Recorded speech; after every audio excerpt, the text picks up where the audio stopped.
All right. So Myles Garrett was asked, Zach, who he would take, Lamar Jackson or Joe Burrow, and the answer was quite interesting. Before we get into it, just want to, I know you watched the video, just want to give some preliminary thoughts on this, and then we'll get into exactly what he said. So I think the title speaks for itself. He ended up choosing Joe Burrow and gave some interesting reasons as to why. Why don't you tee everybody off on what he said, and then we'll react to it on the other side. Yeah, exactly. It's an interesting one that he's giving into this just before the Ravens game. Yes. Is just the biggest thing. But yeah, just some very interesting points about that. He brings up that, he even says Lamar can do more, which is weird. So yeah, take a listen here. Yeah. At a higher level at this point in his career, even though Lamar has a MVP and he's more dynamic in what he does. But I think the results that Burrow has come up with speak for themselves.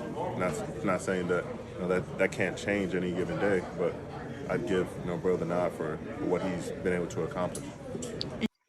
So by those standards on what Joe Burrow's been able to accomplish, I'm assuming he's talking about playoff wins and getting to the Super Bowl and all that. Getting second place. Yeah. By those standards, I would imagine that Myles Garrett would also take Jared Goff over Lamar Jackson. What did you say? I mean, that's basically what he was saying. And then I like how he says Joe Burrow has reached a higher play level, and then says, despite the fact that Lamar Jackson's a unanimous MVP and is more dynamic than Joe Burrow. And then he says, but the results speak for themselves. And I think they do, actually.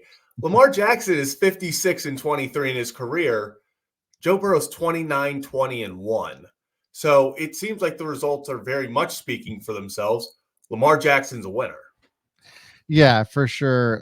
But look, some of these stats are also very close. We look at touchdowns, interceptions. They're all very close. Even all the way down to longest pass. Joe Burrow's is 82, Lamar Jackson's 83. But I'm just looking through a lot of these, and Joe also takes a lot more. Joe Burrow took 104. Actually, yeah, Joe Burrow takes a lot more sacks. 142 sacks in his 50 games played. Lamar's taken 153 in his 79 games played. So I don't know. Look, quarterback rating for both of them are pretty close. Joe Burrow's 98.8. Lamar Jackson's 97.3. The fact of the matter is that Lamar is way more of a playmaker, at least in my opinion. And look, you look at that year that they made the run to the Super Bowl. The Bengals had top 3 defense. Joe Burrow was throwing to basically 3 number 1 wide receivers. So, and Lamar Jackson was a unanimous MVP with hardly anybody to throw to. Willie Snead. Willie Snead was the guy, right? So, it's clear to me Lamar Jackson's done way more with a whole lot less than Joe Burrow has. This isn't to take away from what Joe Burrow has done. But I think that's the biggest thing is this isn't a knock on Joe Burrow. They're both top 5 quarterbacks in the league, top 3 to a lot of people. And just because we think right now Lamar is more dynamic and is playing at an extremely high level doesn't mean that Joe Burrow isn't. And I just think it was interesting that Myles Garrett keeps bringing this stuff up. I guess he's asked about it, but he's almost added fuel to the fire. I don't know if I would answer that question if I was playing Lamar Jackson coming up, especially if I felt that Joe Burrow was better. I'd probably just be like, they're both great quarterbacks.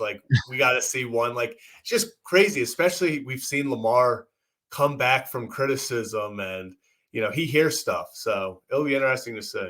Look, man, I feel like this is going to be a moment for the Ravens. And look, anything can happen, but it kind of feels like this is I took this personally, to quote Michael Jordan, based off of these comments from Myles Garrett. I would imagine that they're going to use this to kind of fuel them on Sunday. Just kind of inopportune timing. Although we saw this the last time the Browns played the Ravens. Ravens went into their game where Roquan Smith, had some things to say about going into another man's home and all that, right? So I wonder if this is kind of like something that Myles Garrett was trying to do, but I don't At know. the end of the day, it's AFC North football. There's going to be trash talk. It's what you expect. So Yeah. we'll meet up on Sunday, and I guess they're going to have to settle it on the field.